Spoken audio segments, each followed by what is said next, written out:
contains clotting factors. What do clotting factors do? If you're bleeding, meaning what? If blood is leaking out of the blood vessels, it seals them. We'll learn that when? Next class? Okay. Good. Next. So those are the functions of blood. There's more, but those are the main ones.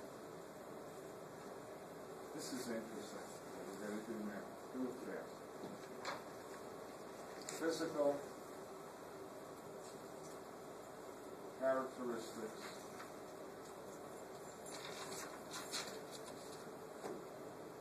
of blood. Number one, what is its viscosity? You guys like to learn A&P with medicine as examples? Does that make it easier if I do medical stuff along with this? Right? Give you application. You know what viscosity is? For any fluid, it's resistance to flow. Example, water is the base. Water has, we say, a viscosity of 1. You know, if you take a glass of water and you turn it to the side, it will what? All come out. It doesn't have high resistance to flow. What if I took a jar of honey and I turned it?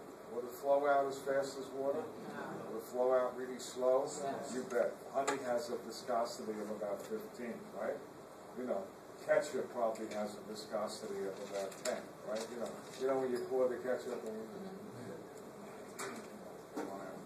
So what does blood have? Blood has a viscosity of about 4.5 to 5.5. And you now want to ask me the question that when you send blood down to the lab, they check viscosity. Why is that important? Well, I will tell you. Suppose a patient's blood went up to a viscosity of 7. Is it going to flow through the vessels easy? No. Who's going to have to work harder to push it through? Right. The heart. So if you have a high viscosity of blood, you're going to what? Damage your heart. Oh, it's going to have to, instead of pumping like this, you'll have to,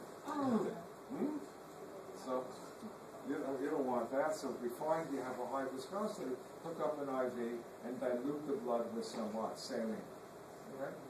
So that one is easy to understand. But you know what's equally dangerous? What if the viscosity dropped to 3?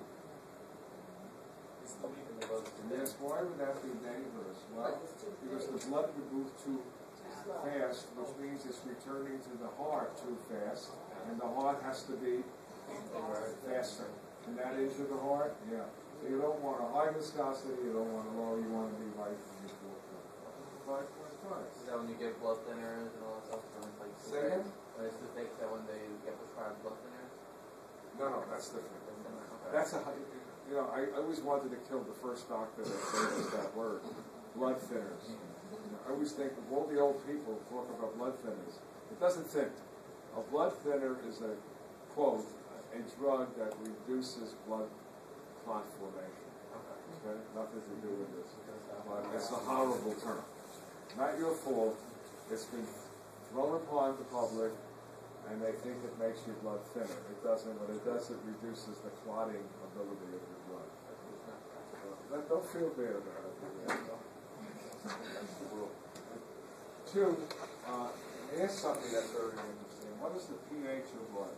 Is blood acidic, basic, or neutral? Slightly basic.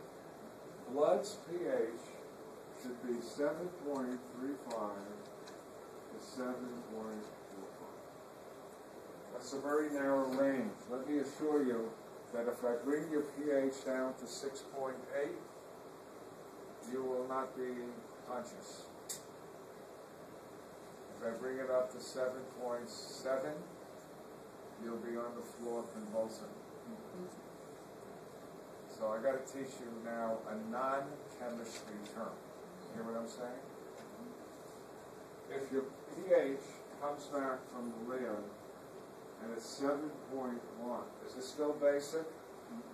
Folks? No. Look, what's basic? Anything above 7. 7 is what?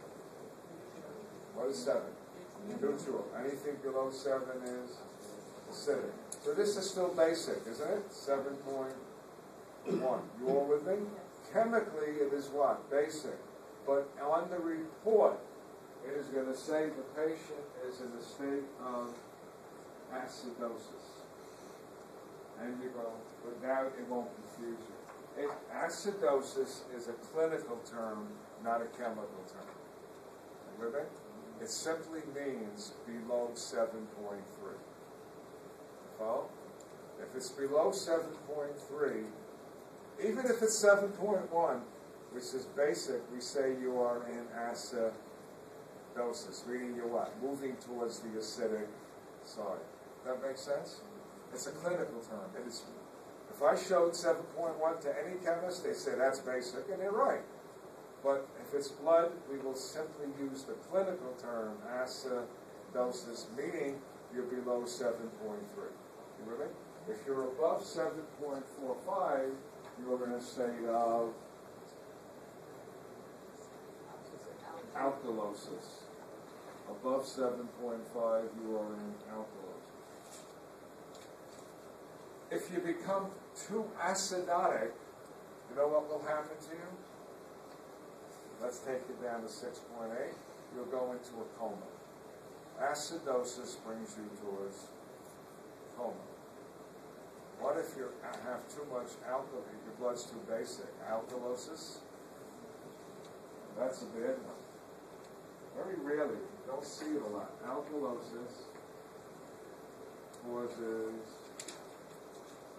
if it's severe, causes convulsions.